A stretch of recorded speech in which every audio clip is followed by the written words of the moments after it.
내 백성이 나를 떠나 돌아섰지만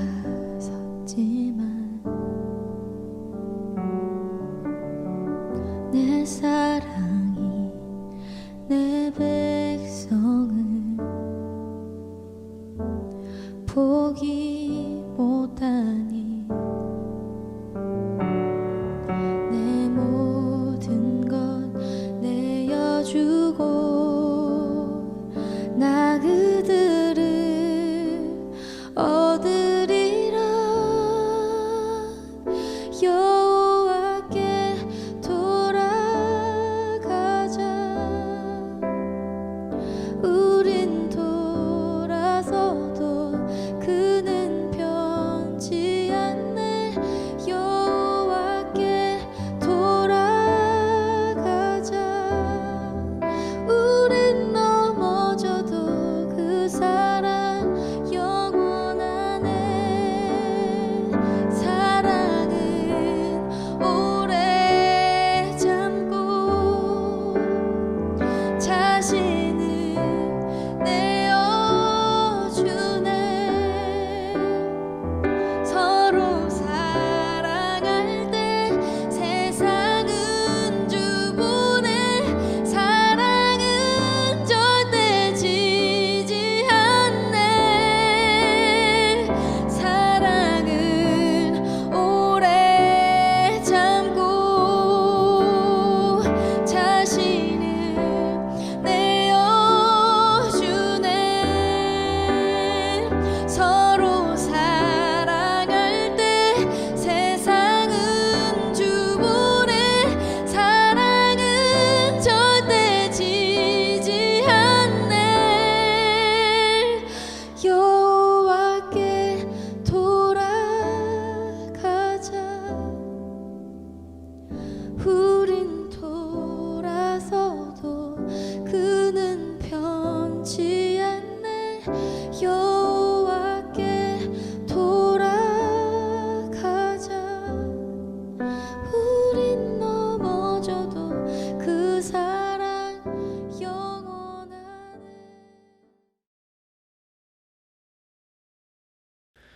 오늘은 마태복음 3장 1절에서 12절까지의 말씀으로 함께 kokok 예배 말씀을 나누겠습니다. 오늘 본문에는 그동안 보지 못했던 새로운 등장인물이 한 명 나타납니다. 3장 1절 보십시오. 그 무렵에 침례자 요한이 나타나서 유대 광야에서 선포하여 말하기를. 새로운 등장인물 침례 요한을 우리는 오늘 본문에서 만나볼 수가 있습니다. 그런데 여러분, 침례 요한은요, 갑자기 진공 상태에서 퍽 하고 나타난 사람이 아니라 구약시대 이미 이사야라는 선지자를 통하여 예언되었던 인물이었습니다. 3절 보십시오. 이사야는 이렇게 말했습니다. 광야에서 외치는 이의 소리가 있다. 너희는 주님의 길을 예비하고 그의 길을 곧게 하여라. 침례 요한은 어떤 사람이었습니까? 오실 예수님을 예비하고 준비하는 역할을 맡은 사람, 그 예수님의 길을 미리 앞서 닦아 놓았던 사람이 바로 침례 요한이었어요. 이런 의미에서 저와 여러분에게도 침례 요한의 부르심이 있다는 것을 잘 기억해야 됩니다. 침례 요한은 이미 오신 예수님의 길을 예비하고 준비한 사람이었다면 우리는 이제 앞으로 오실 재림의 예수님의 길을 예비하고 준비해야 되는 사람들이에요. 침례 요한이 외쳤던 메시지, 그 메시지가 바로 우리의 메시지가 되어야 할 텐데요. 2절 보십시오. 회개하여라, 하늘나라가 가까이 왔다. 우리에게도 이 메시지가 필요합니다. 회개하십시오. 하늘나라가 가까이 왔습니다. 여기에서 회개하라는 말은 무슨 의미일까요? 우리가 고집하고 있고 우리가 생각하고 있는 그 세상의 길에서 돌이켜야 된다는 겁니다. 어디로요? 하늘나라의 길로, 하늘나라의 방법으로 우리의 길을 돌이켜야 된다는 것. 그것이 바로 회개가 의미하고 있는 것입니다. 우리는 이 메시지를 이 세상을 살아가는 동안 다시 오실 예수님의 길을 예비하며 크게 두 부류의 사람들에게 전하며 살아야 됩니다. 첫 번째, 우리가 회개하라, 하늘나라가 가까이 왔다 외쳐야 될 대상은 바로 나 자신입니다. 구본성아, 회개하여라, 하늘나라가 가까이 왔다. 우리는 끊임없이 내 자신에게 이 메시지를 외쳐야 할 것입니다. 이 세상이 우리에게 가르쳐주는 이 세상의 길은 어떤 길입니까? 내가 높아지는 길이에요. 내가 주인이 되고 내가 왕이 되고 필요하다면, 아니 불필요하더라도 나의 유익을 위해서라면 내 옆에 있는 이웃들을 기꺼이 짓밟고서라도, 심지어 그들을 죽여버리고서라도 내가 높아지고 내가 왕이 되고 내가 더 돋보이는 사람이 되어라고 격려하고 우리를 이끄는 길이 바로 세상의 길입니다. 그렇다면 하나님 나라의 길은 어떻습니까? 하나님 나라의 길을 한마디로 표현하자면 위아래가 뒤바뀐 나라라고 이야기할 수 있을 것 같아요. Upside down kingdom. 하나님은 우리더러 더 가지라고 이야기하지 않으세요. 오히려 우리의 가진 것을 나누라고 이야기하십니다. 하나님은 우리더러 높은 곳에 올라가서 많은 권세를 누려라라고 말씀하지도 않으세요. 오히려 우리가 조금의 힘이라도 가지고 있다면 그 힘으로 나아가 이웃을 섬기고 이웃에게 나의 힘을 나누라고 말씀해 주세요. 무슨 말입니까? 하나님 나라의 길은 이 세상이 가르쳐주는 길과는 대단히 다른 길이라는 거예요. 성경 처음부터 끝까지는 그러한 하나님의 길이 명명백백하게 새겨져 있고, 하나님의 말씀은 그러한 하나님 나라의 길과 방법을 우리 마음과 삶에 새겨야만 한다고 계속하여 우리에게 가르쳐 줍니다. 그렇기 때문에 시마다 때마다 구본성아 회개하여라, 돌이켜라 라고 내 자신에게 선언하면서 혹여라도 내가 걸어가고 있는 지금의 이 길이 세상의 길은 아닌지, 혹시 내가 그 길로 걸어가고 있다면 재빨리 돌이켜 하나님 나라의 길로 가야 된다고 회개하여라, 우리는 끊임없이 내 자신에게 외쳐야만 합니다.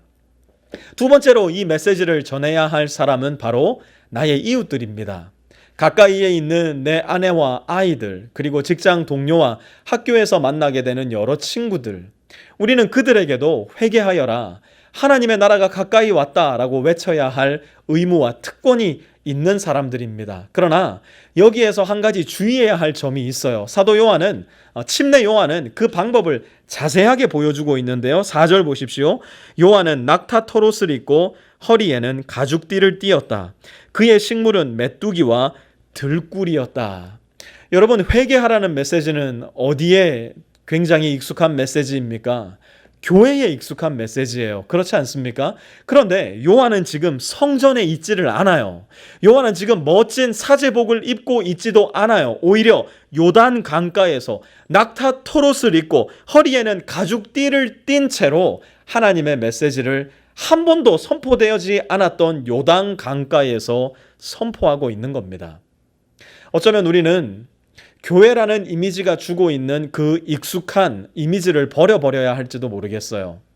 회개라고 한다면 목사님이나 외치는 메시지지, 2대8 가르마 참 멋있게 타고 넥타이 매고 그런 분들이나 회개의 메시지를 전하는 것이지, 나 같은 사람이 무슨 회개를 말하겠는가? 아니요. 우리는 하나님의 말씀을 나누고 전하는 일에 있어서 어쩌면 한 번도 보지 못했던 방법으로, 어쩌면 한 번도 경험해 보지 못했던 그러한 길로 우리는 걸어가야 하는 사람들일지도 모르겠어요. 마치 침례 요한이 그러했던 것처럼 우리의 넥타이를 풀어버리고 청바지를 입고 술집으로 가서, 놀이터로 가서, 커피숍으로 가서, 직장에서, 나의 가정에서 하나님의 메시지를 선언하고 선포해야 되는 사람들로 저와 여러분은 부름받았을지도 모르겠어요. 그런 면에 있어 우리에게 필요한 것이 무엇이냐? 바로 침례 요한이 가지고 있었던 상상력과 창조력입니다. 한 번도 가지 않았던 요단강, 한 번도 입지 않았던 낙타 토롯과 허리에 띄었던 가죽띠, 어쩌면 우리도 그러한 상상력, 그러한 창조력이 필요할지도 모르겠어요. 나의 아내와 나의 자녀들에게 이 메시지를 전하기 위해서, 나의 친구들과 직장 동료 선후배들에게 이 하나님의 메시지를 전하기 위해서, 만약 하나님께서 여러분에게 가르쳐 주시는 낙타 토롯이 있다면 입으십시오. 여러분이 질끈 동여매어야 할 가죽띠가 있다면 띠십시오.